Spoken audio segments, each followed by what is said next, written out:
আরেকটা বিজয় থালাবাতি পাইবেন আপনি এই সিনেমায়। আরে সাকিব ভাই দেখি বিজয় থালাপাতির ভং ধরছে।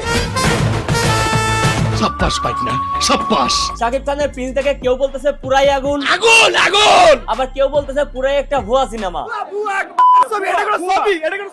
আবার সাকিব ভক্তরা কেউ কেউ বলতেছে সাকিব খানের পুরো মান সম্মান খেয়ে দিছে। শাকিব খানের মান সম্মান খেয়ে দিছে। আবার কেউ কেউ সাকিব খানের তামিল সিনেমার মতো অ্যাকশন থেকে মন্তব্য করতেছে এই প্রিন্স সিনেমা নাকি বরবাদকে খেয়ে দেওয়ার ক্ষমতা রাখে। টেনশন নাই, বরবাদ দেখায় দিব। তবে বেশিরভাগ দর্শকের মুখে এরকম মন্তব্য লক্ষ্য করা যাইতেছে। পুরাই ফালতু ছিল।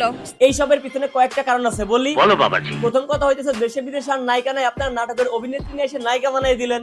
আমার ভুল হয়েছে। আর দ্বিতীয় কারণ হইতেছে মানুষ একের পর এক সাকিব খানের অ্যাকশন সিনেমা দেখতে দেখতে অভ্যস্ত, মানুষ আর নিতে পারতেছে না এই অ্যাকশন গুলা। সঠিক বলেছেন। আর তৃতীয় কারণ হইতেছে আমি আগেই বলেছিলাম এই সাবাবাস অনন্য মামুন এই প্রিন্স সিনেমা থেকে একটু দূরে রাখেন। কেন?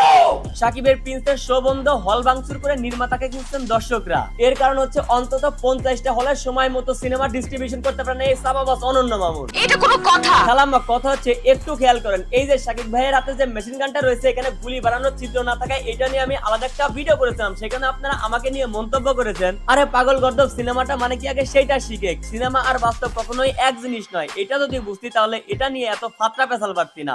কন্ট্রোল। দ্বিতীয় জন লেগেছে কতটা লাইফলেস হলে এরকম একটা টপিক নিয়েও মানুষ ভিডিও বানায়। এরকম কয়েক শত বাজে কমেন্ট সাকিব ভক্তরা আমাকে করেছে। আপনার কথা আমি শুনতে চাই না। এখন ফর ইওর কাইন্ড ইনফরমেশন, আমার মতো কয়েকশো ভিডিও পরিচালকের নজর অব্দি পৌঁছানোর কারণে কিন্তু সিনেমা মুক্তির আগে আবারও ভিএফএক্স ঠিক করা হয়েছে এই মেশিন গানে। সঠিক বলেছেন। কে জানি বলেছিল ভাই, ভুলে গেছি, ভক্ত হওয়া ভালো কিন্তু অন্ধ ভক্ত হওয়া ভালো না। আপনার পছন্দের প্রিয় যে কোনো মানুষই হোক না কেন, তার যদি ভুলকে আপনি শুধরে না দিয়ে সেটা নিয়ে আরো উৎসাহ দেন, তাহলে আপনার ভবিষ্যতে আপনার প্রিয় সেলিব্রিটি নায়ক কিংবা প্রিয়জনের ভবিষ্যৎ আমাবস্যা রায়। সিনেমা দেখি নাই, কাহিনীর কথা না হয় মেনে নিলাম, কিন্তু অ্যাকশন নাই বললি কেন? এইগুলা কি? ওরে মনে হয় জায়েদ খান টাকা দিয়ে হলে পাঠাইছে ক্যামেরার সামনে ব্যাড রিভিউ দেওয়ার জন্য। একদম বাজে, একদম বাজে। Only food car is real. এক বন্ধু ব্যাড রিভিউ দিতেছে ক্যামেরার সামনে, অন্য বন্ধু আবার পেটে চাপ দিয়ে বলতেছে কি রে ভাই, ডিরেক্টরের থেকে টাকা নিয়ে বেইমানি করলি। টাকা মাথা কিছুই বুঝে নাই।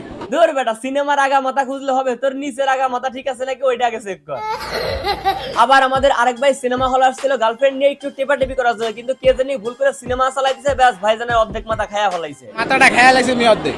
ভাই তুই সিনেমা হলে গেছিস কেন? তুই আবাসিক হোটেলে গিয়ে 150 টাকা দিয়ে একটা রুম ভাড়া নে। আরেকটা ভাই আসতে পার্শ্ববর্তী দেশ নোয়াখালী থেকে, যিনি এই সিনেমার নায়ক ভিলেন কাউরেই চিনে না। একটা গুন্ড চিনি না, নায়কেরও চিনি না। কিন্তু সাকিব খানের কাছে 100তে 100 বস। সাকিব খান তো 100 বস। এই প্রিন্স সিনেমায় তালিম থেকে গুন্ডা হানা হয়েছে, যেটা ওনার কাছে মোটেও ভালো লাগে না। তালিম বলে আপনার গুন্ডা কে তালিম?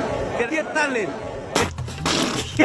এখন অব্দি সিনেমাটা দেখা হয়নি, কিন্তু ইচ্ছা আছে এই ভিডিওটা আপলোড দেওয়ার পর সিনেমাটা দেখতে যাবো। কিন্তু জনগণের রিভিউ দেখে আমি সত্যি বলি ভাই, আই এম ভেরি ভেরি হতাশ। ভাই পরিচালকের সাকিব ভক্তরা এমন ভাবে গালাগালি করতেছে, আপনারা নতুন করে গালাগালি না পারলেও পারতেন। যে ডিরেক্টর একবার বলুন ভাই আমার জানা মতে এই সিনেমাটা এত বাজে হয় নাই, কিন্তু সমস্যাটা হচ্ছে ভাই আপনার এই প্রিন্সের আগে বরবাদের তুফানটা দেখে ফেলাইছে। ইন্ডিয়া থেকে যে এখানে যে ক্রেজ, বিশ্ব সেলিব্রেট করতে যায় প্রিন্সকে। ভাই দেখেন এই যে তুফান আর বরবাদের ইতিহাস জানি, কিন্তু কলকাতা থেকে বাংলাদেশে একটা ভাই আসছে শুধুমাত্র এই প্রিন্সকে সেলিব্রেট করতে, কিন্তু সমস্যাটা শুধু আপনাদের। একদম ফালতু, পুরাই গগ্গ। বরবাদ আর তুফানের মতো সিনেমাটা যদি আপনারা এই প্রিন্সের আগে না দেখতেন, তাহলে এই প্রিন্সও তো দেশের সবচেয়ে সেরা সিনেমা। লাস্টের এই লুঙ্গি সিনটা দেখার জন্য হলো আমি হলে যাবো এখন প্রিন্স দেখতে। শেষে যে সিনটা দিছিল আর কি, সেটা একেবারে মারাঠির মতো লাগছে আমার। হ্যাঁ ভাই, লাস্টের এই তামিল ভাষা শুনে আগ্রহ এখন চরম চুঙ্গি এই প্রিন্স দেখার। খেলা বাকি আছে, সিনেমা শেষ হয় নাই। প্রিন্সেও পার্ট থাকতেছে দুইটা, তবে সবার আগে চলেন পার্ট 1টা দেখে আসি। অনেক ভালো, অনেক ভালো। তো আজকের ভিডিও এই পর্যন্তই। ভিডিও কেমন লাগলো কমেন্ট করেন, ভালো লাগলে লাইক করেন, পেজ হলো ফলো করেন, আর সাকিব ভক্তরা সাবস্ক্রাইব করেন।